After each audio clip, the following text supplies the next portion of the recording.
Hi there, you've been watching live proceedings from the National Economic Dialogue. But good evening and welcome to Connect Africa. My name is Carlos Caloni. Tonight, civil society organizations in Africa are meeting to discuss how to consolidate democracy on the continent. Also, Britain is preparing to impose sanctions on Rwanda over alleged involvement of the war situation in DRC. We'll be speaking with the government spokesperson shortly. But before then, we'll take you live across the continent to give you a wrap of news from across the African continent here. Let's take a look at what has been happening. The UN Children's Agency, UNICEF, has said armed men are raping and sexually assaulting children as young as one during Sudan's civil war. So traumatized are the survivors that some say they have attempted to end their lives. Mass sexual violence has been widely documented as a weapon of war in the country's nearly 2-year conflict. But UNICEF's report is the first detailed account about the impact of rape on young children in Sudan. The report said a third of the victims were boys who typically face unique challenges in reporting such crimes and seeking the help they need. UNICEF says that although 221 rape cases against children have been officially reported since the start of 2024, the true number is likely to be much higher. Sudan is a socially conservative country where huge societal stigma stops survivors and their families from speaking out about rape, as does the fear of retribution from armed groups. A South African woman went on trial Monday charged with kidnapping and selling her young daughter in a case that gained national attention. Kelly Smith is charged alongside her partner and another man over the disappearance of her daughter Jocelyn more than a year ago. Jocelyn, who was 6 when she disappeared, is still missing following a nationwide police hunt. Smith, whose full name is Raquel Chantel Smith, was charged with kidnapping and human trafficking. Prosecutors allege she organized the abduction of her daughter in return for payment with the help of her partner, Jacqueline Apollis, and friend Steveno Van Ryan. All 3 defendants pleaded not guilty to the charges as the trial opened in a sports hall in a small coastal town of Saldanha Bay. The trial was moved to the hall to allow members of the community to attend. Gabon's military leader, General Brice Oligui Nguema, has announced his intention to run for president in next month's election. Nguema seized power in 2023 in a coup that ended the long-standing rule of the Bongo family. He then pled to hand over power to civilians. The country has, however, since passed a new constitution and electoral code that critics argue were designed to favor a bid for the presidency by the junta leader. Nguema told the Gabonese people on Monday that he had decided to run in the 12th April election. After careful reflection and in response to many appeals, he declared his readiness to change the fortunes of the oil-rich country. The coup leader, who had just turned 50, said, quote, "I'm a builder and I need your courage and your strength to build this country." The announcement followed months of speculation about his intentions to officially occupy the country's top seat. On Saturday, Nguema told the military in a meeting that he was aware of their desire to see him run in the election and urged them to vote.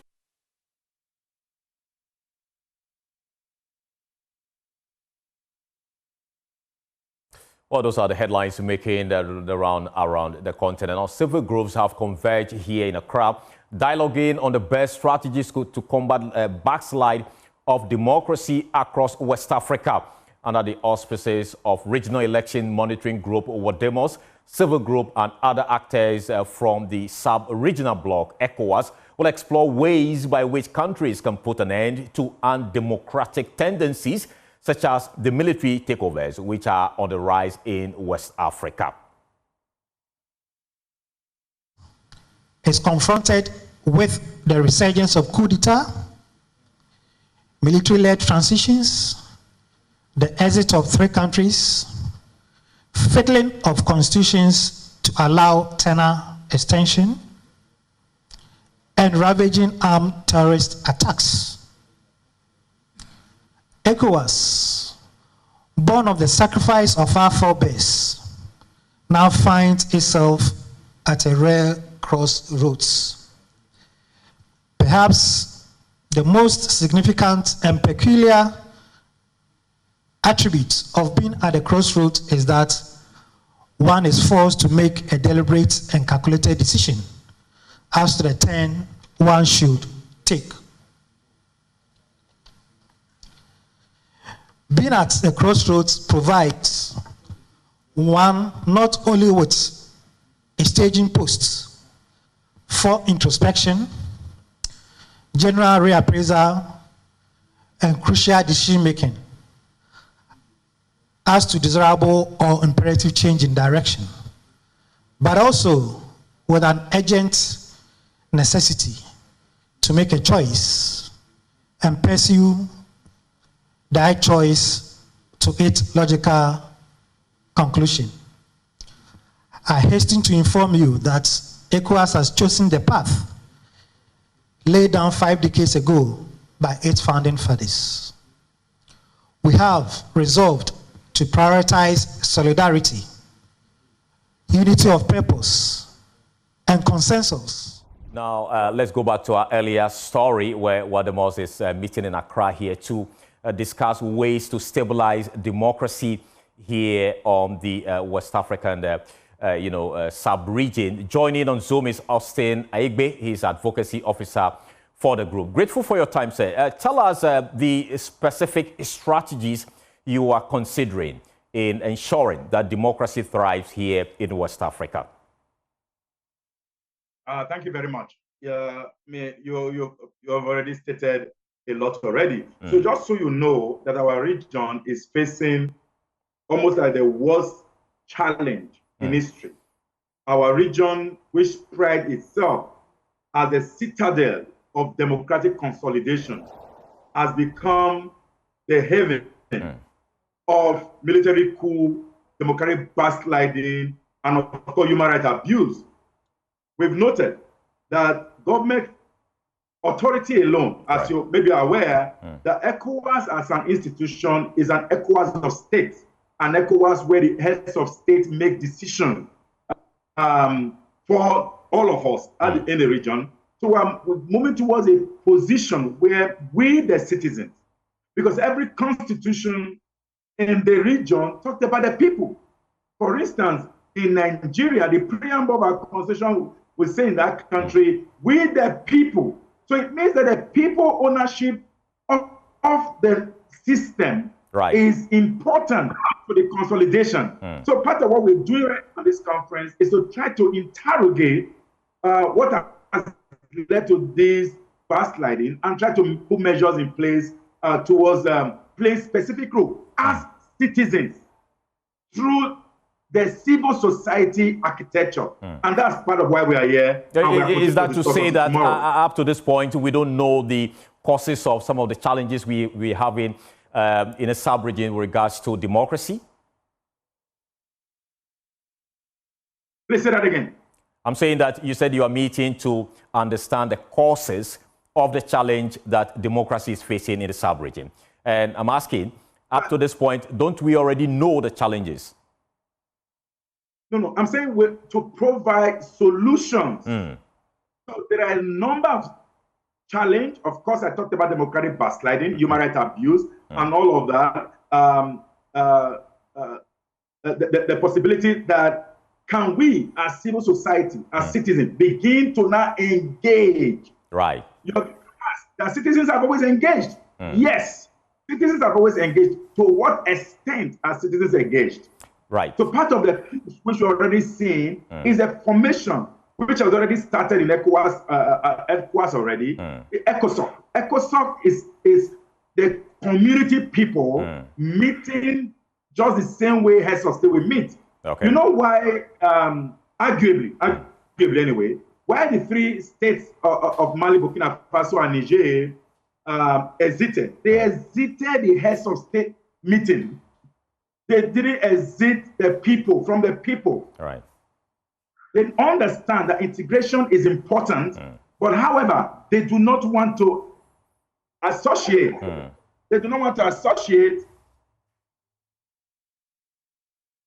Sorry. Unfortunately, I think we're having challenge with Aigbe's connection there. But moving on, Britain is preparing to impose sanctions on Rwanda over its alleged role in the ongoing conflict in the Democratic Republic of Congo. Now, UK Foreign Office Junior Minister Rick Collins told the Reuters that action would be taken soon. Now, the decision comes amid mounting international pressure following accusations that Rwanda is supporting the M23 rebel group, which has seized key areas in eastern Congo, including Goma and Bukavu, along with valuable mineral deposits. Now, Rwanda has denied the allegations, insisting its forces are acting in self-defense against hostile groups operating from Congo. The move follows similar actions by the U.S. Treasury, which is recently sanctioned James Kabarebe, a senior Rwandan official accused of coordinating with M23 sanctions. And we've been speaking with the country's spokesperson live from Rwanda, Makolo. She spoke with my colleague, Blessed Soga. Take a watch. And Makolo, thank you for talking to Joy News here in Accra. And I believe back in Rwanda, of course, Kigali is absolutely not happy with the way some members of the international community have been reacting to the crisis happening in eastern DRC. First of all, I want to hear the Rwandan story and what your position is on what's happening in eastern DRC. What clearly is your position as a state? Well, our position is simple. We want security for our country and safety for our people. Rwandans deserve to live in peace without a threat across the border from militias, especially the genocidal militias that fled Rwanda in 1994 after the genocide. And we also do not want threats from the DRC army and its coalition partners that had been gathered along our border for the last couple of years, planning an attack on Rwanda. So this is what the problem is. We simply want safety and security for our people and peace for this region so that we can continue with the very important work of development that can only be done when there's safety and stability. And a lot of people across the continent have been left puzzled when we all saw that video of the president, Paul Kagame, and his outburst over how some countries are not perhaps grasping the issues well and approaching this issue of the crisis happening in DRC as they should be. What is it that the Rwandan government is demanding from the international community as part of the response, intervention, or otherwise in solving this issue? Rwanda is committed to an African-led mediation process that is currently ongoing. It was agreed with the East African community and the Southern African Bloc together in a joint summit that happened in early February in Tanzania. This plan that was agreed at the joint summit was also endorsed by the African Union. So we do have a mediation process that is led by three former presidents, the president of Kenya, former president of Kenya, Uhuru Kenyatta, the former president of Nigeria, Obasanjo, and former president Haile Mariam of Ethiopia. So they have been given the task of leading this African process to bring a sustainable political solution to the crisis. Rwanda is fully committed. We're asking the DRC to also muster the political will to get this done politically and stop with the military path, which helps nobody and has led to so much suffering. What would you say to anyone who criticizes an African-led process in solving this crisis, given the historical background, for instance, of the DRC and how complex issues have been? Of course, the SADC-led intervention hasn't worked, hasn't been effective. Same for the Eastern-led process as well. So don't you feel that this is way beyond the continent now? No, I mean, what other solution is there? I mean, anyone who criticizes this process has to come up with something better. There's nothing better. This is the best and the most viable path to peace that we have. Rwanda is 26,000 square kilometers. It's like a tenth the size of Ghana. The DRC is 10 times the size of Ghana. So for us, we want the country next door to us, this giant country that has failed to secure its own people, that has failed to put in place any kind of governance in that country, especially in the East where it's ruled by militia.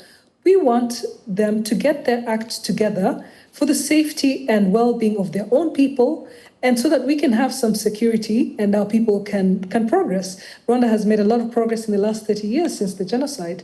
This is what we are safeguarding, not just what we have built, the physical things that we have built, but also the hearts and minds that we have healed, and the new generation of Rwandans who were born after 1994, that's 70% of the country. We do not want them to have to bear the burden of insecurity and the threat of genocidal forces at our border, basically ruining their future. This is what we're fighting for. It's an African struggle, and it has to be led by Africans, the very people who have skin in the game. That is us, that is the DRC, the countries of the region, and it's our continent. And now we're at a place where we really have an opportunity to work together to get this done. And this is the opportunity that we should all seize and support. I'm afraid, unfortunately now, you're paying the price for this crisis, isn't it? The UK government announcing that it was suspending aid to Rwanda until the crisis, well, the significant process, as they say, on developments regarding the crisis. You're terming this as punitive. Why? Of course it's punitive. They're politicizing development assistance. The UK has been a good partner for many years. They have contributed to Rwanda's progress. We appreciate that. They should not be penalizing the people of Rwanda because we insist on the importance of our national security. They should actually be supporting our efforts to secure this country and continue the progress that we've done together as Rwandans and together with them as our partners. They have chosen to side with the DRC, which is the belligerent in this crisis. They are the ones that have failed to govern their country. They've failed to provide security to their people. They should actually be talking to the DRC and compelling them to fully commit to implementing what has been agreed in this regional process that we are all involved in. Rwanda will not be blackmailed into compromising our national security because there's no development without security. Once you don't have safety, there's nothing you can do. And if I'm to get you right, is it the case that you're not taking responsibility at all for anything that's concerned with this crisis? For instance, some reports pointing out that some Rwandan forces are in DRC territory, for instance. That's part of the UK's argument. Do you hold no sense of responsibility at all about this crisis happening? Is that what the case is? As a responsible government, we are responsible for the safety and security of Rwandans and everyone who lives with us. And the progress that we've made in this country in the last 30 years is a testament to how serious we are as a government and how seriously we take the responsibility of the well-being of our people. And also, over the years, the kind of partnerships that we've had, even with the countries in our region, this is what we want to go back to. We cannot be responsible for the mess that is in the DRC. It's a huge country the size of Western Europe. The DRC is systematically persecuting its own people, especially those in the east. Decisions that are made in Kinshasa, 2,000 kilometers away from Goma, are affecting the lives of hundreds of thousands of Congolese citizens. We have 100,000 Congolese Tutsi refugees in Rwanda. Some of them have been here over 25 years. These people deserve to go home, but they can only go there if it's safe, not if their villages are being burned by armed militias, not when the genocidal forces, the FDLR that fled Rwanda in 1994, are there taking over their land, getting involved in ethnic cleansing, being integrated into the DRC army. This is a mess that we cannot shoulder the responsibility for. We're responsible for Rwanda. We're not responsible for the DRC. However, we're very much willing to contribute to peace in our region while we safeguard our own security. We're committed to the African process, the African mediation process, and so should the DRC. So should other African countries who want to see other Africans living in peace. And so should our international partners who say that they support the regional process. They should actually be focused on that and not on punishing people who want to ensure that their countries are secure. Well, you've been listening to Yolande Makolo. She's the government spokesperson for the Rwanda government. The full interview with my colleague Blessed will be on our social media platforms and also on myjoyonline.com. That's all we have time for here on Connect Africa. My name is Carlos Scaloni. Thank you so much for watching. Let's connect more.